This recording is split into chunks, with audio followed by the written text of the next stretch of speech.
부활의 아침 우리가 여기 모여 함께 예배드릴 수 있음을 주님께 감사드립니다. 같이 온 식구들을 보며 서로 인사해 보겠습니다. 우리 주님 부활하셨습니다. 우리 주님 부활하셨습니다. 28장에서 여인들은 무덤으로 갑니다. 그들이 부활의 확신을 가지고 거기로 간 것 같지는 않아 보입니다. 그저 예수님의 시체라도 보기 위해서 갔습니다. 그들의 마음속에는 사랑하는 사람을 잃은 상실이 있습니다. 그가 자신의 제자들에게 배신당하고 고통받고 수치스럽게 죽는 것을 본 절망이 있습니다. 우리를 구원할 메시아라고 생각했는데 그분은 이제 죽어버렸습니다. 어떻게 살아야 할지 모르겠는 혼란이 있습니다. 그들은 3년 동안 자신의 생업을 내버리고 예수님을 따라서 유랑하며 살았습니다. 집 떠나면 고생이라는 말처럼 그들의 3년은 새끼 먹고 매일 지붕 있는 곳에서 잘 자는 그런 생활과는 거리가 멀었을 겁니다. 그래도 그들에게는 예수라는 희망이 있었습니다. 하지만 이제는 없습니다. 그들은 죽은 예수라도 보고자 무덤으로 갑니다. 돌무덤 문은 여인 한두 사람의 힘으로는 굴려낼 수 없습니다. 무덤에 가도 죽은 예수라도 볼 수 있을지 없을지 모르는 상황입니다. 그래도 갔습니다. 거기서 그들이 목격한 것은 그들이 기대한 것과는 다른 놀라운 광경이었습니다. 구약 성경에서 하나님께서 임재하실 때 등장하는 지진이 일어납니다. 흰옷 입은 천사가 돌무덤 문을 굴려버리고 그 위에 앉아 있습니다. 살아서 무덤을 지키던 자들이 죽은 것 같이 됩니다. 그리고 죽은 자가 살아납니다. 그들은 무덤에서 죽은 예수 만나기를 기대했습니다. 하지만 하나님께서 준비하신 것은 하나님께 일으킴을 받은 살아계신 예수님이었습니다. 우리 하나님의 계획은 종종 우리의 생각을 뛰어넘으십니다. 하나님의 일하심은 내가 생각할 수 있는 최상급보다 더 좋은 것을 주십니다. 믿으시기 바랍니다. 우리 하나님은 살아계십니다. 2000년 전에만 계시지 않고 우리가 읽는 성경책 속에서만 계시지 않고 지금 여기 우리 가운데서 살아서 역사하고 계십니다. 내 눈앞이 캄캄해져서 아무것도 보이지 않더라도 나를 이끄시는 이 길이 지금 나에게는 이해가 가지 않더라도 살아서 역사하시는 하나님께서 나를 인도하시는 그 길은 나에게 가장 좋은 길임을 믿습니다. 가장 좋은 길은 어디입니까? 바로 부활하신 예수님께서 가신, 부활하신 예수님께서 계신 그 길입니다. 9절에서 예수님은 여인들을 만나 주십니다. 그리고 말씀하십니다. 평안하냐? 우리말로 하자면 안녕, 잘 있었니? 조금 더 의역해보자면 밥은 먹었니? 인사해 주십니다. 여기서 평안하냐라는 인사는 흔히 사용되는 히브리어 샬롬 대신에 헬라어 인사말인 카이레테가 사용되었습니다. 이는 일상적인 인사말입니다. 만날 때에도 헤어질 때에도 사용할 수 있습니다. 이는 기뻐하다라는 뜻의 카이로의 복수형 현재 명령법입니다. 헬라어가 좀 복잡합니다. 그러니까 직역하면 기뻐하라 라는 뜻입니다. 평안하냐 라는 인사는 기쁨의 명령이며 축복의 선언입니다. 죽은 예수를 기대하고 갔던 내가 만난 것은 살아계신 예수입니다. 사랑하는 사람이 돌아왔습니다. 결국 악은 승리하는가 민중은 언제나 배반과 모욕과 폭력의 희생자로 살아야 하는가라는 어제의 절망의 탄식은 기쁨의 환희로 바뀌었습니다. 지금 평안하십니까? 예수님을 만난 여인에게 예수님은 평안하냐, 기뻐하라 명령하십니다. 우리도 기뻐합시다.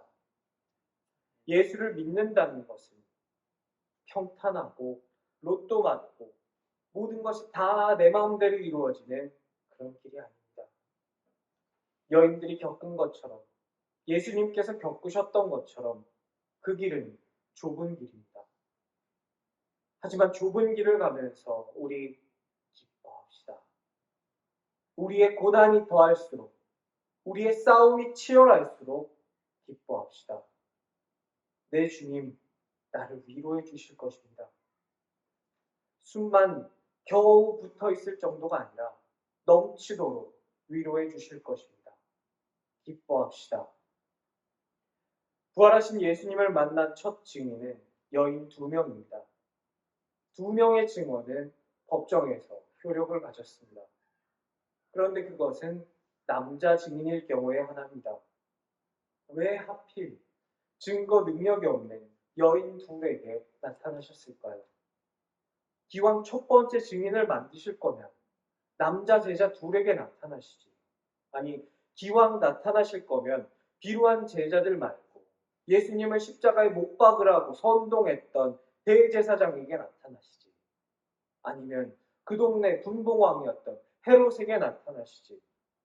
그것도 아니라면 빌라도의 관정에 가셔 나타나셔서 이거라도 한번 해주시지.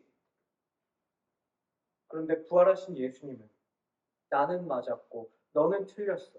나는 승리했고 너네는 각오해라 라고 하지 않으셨습니다. 예수님께서는 여인들에게 나타나셨습니다.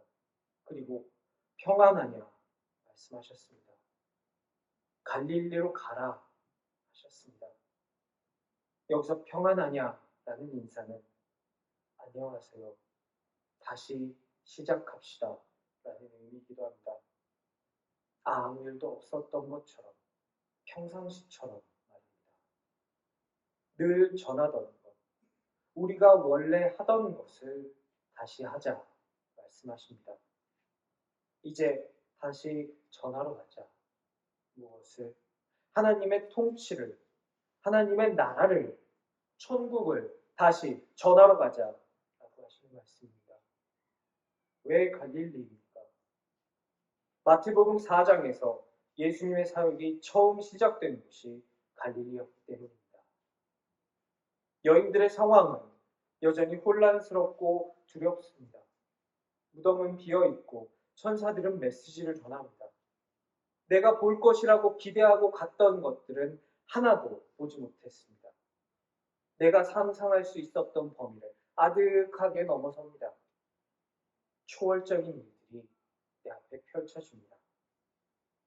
좋기는 한 것 같은데 뭔지는 모르겠고 기쁨과 두려움이 동시에 나에게 옵니다.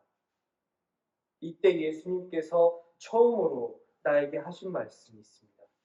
기뻐하라. 이는 죽음을 이기신 승리와 회복의 선언입니다. 우리의 일상은 오늘 말씀에 나온 이 여인들처럼 혼란스럽습니다. 두려움이 엄습합니다. 부활하신 주님은 그런 우리에게 말씀하십니다. 평안하여. 기쁨과 평안을 선포하시는 부활하신 주님의 음성입니다. 이 시간 이 음성을 듣고 우리 마음속에 평안과 기쁨을 가득 채워갈 수 있는 저와 여러분 되기를 축원합니다.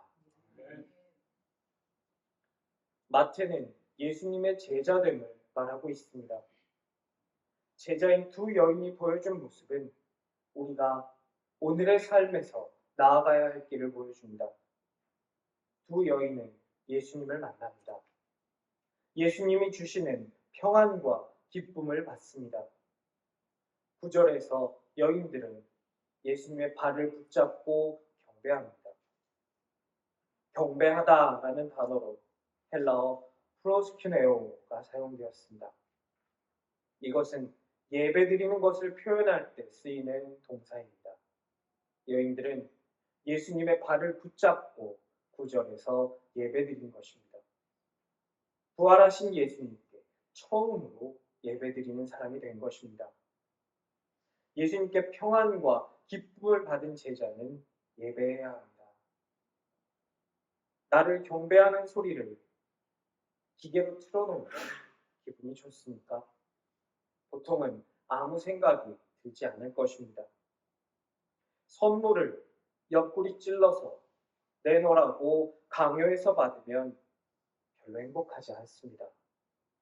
선물은 자발적으로 마음에서 우러난 것이어야 받는 사람도 주는 사람도 행복합니다. 우리가 드리는 예배는 그렇기 때문에 기계에 의해서 대체되기 힘들 것입니다. 우리만 할 수 있는 것이 예배입니다. 더 기쁜 마음으로 주님께 예배드립시다. 예수님께 경배한 여인들에게 예수님께서는 새로운 사명을 주십니다. 가서 제자들을 부르라 말씀하십니다. 우리가 사순절 기간 동안 묵상했던 사순절 묵상집 마지막 페이지의 제목은 선교로 응답하게 하소서입니다.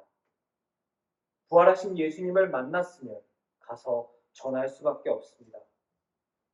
나는 사다리를 타고 올라갔으니 다른 사람 못 올라오게 그 사다리를 걷어차서는 안 됩니다. 내가 올라왔으니, 내가 이 소식을 들었으니, 이 기쁜 소식이 나에게 있으니 너도 올라와라. 우리 아버지 집에 거할 곳이 많다 하면서 함께 올라와야 합니다.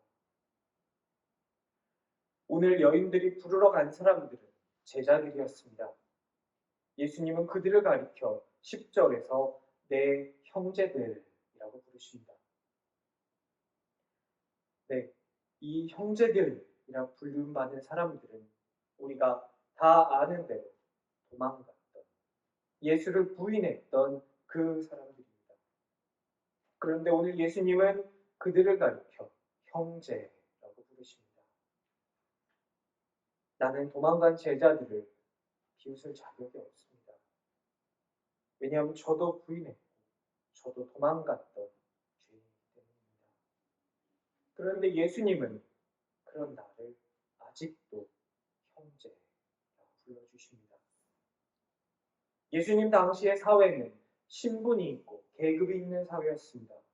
그런 사회에서 형제요, 자매라는 호칭은 지금 우리가 느끼는 형제와 자매라는 호칭과 그 무게가 다를 수밖에 없었습니다. 주인과 종이 형제일 수 없습니다. 장군과 병사가 형제일 수 없습니다. 로마 시민과 식민지 백성이 형제일 수 없습니다. 그런데 예수님은 형제라 부르십니다. 빌레몬과 오네시모를 형제라 부르고 고넬료와 그의 집 사람들을 형제라 부르십니다. 부르심을 받은 형제 자매 여러분, 우리 예수님의 명령을 따릅시다. 빨리 가서 이 소식을 전하며 삽시다. 예수님을 만난 두 여인들과 같은 삶을 살 수 있는 축복이 우리에게 임하시기를 축원합니다. 오늘 우리가 이곳에 모였습니다. 함께 예배드리는 기쁨을 누립니다. 우리 주님은 우리를 위해 예비하신 그 길에서 우리에게 가장 좋은 것을 허락하실 것입니다. 죽은 예수님이 아니라 다시 사신 부활의 예수님을 만나게 해주실 것입니다. 그 부활의 예수님 우리에게 다가와서 말씀하십니다. 평안하여. 주님 말씀 따라서 기뻐하시기 바랍니다. 예수님을 만나고 예배하고 사명을 받았던 오늘 말씀의 두 제자들처럼 이제 하나님의 다스리심을 전하며 사는 저와 여러분 되시기를 주님의 이름으로 축원합니다.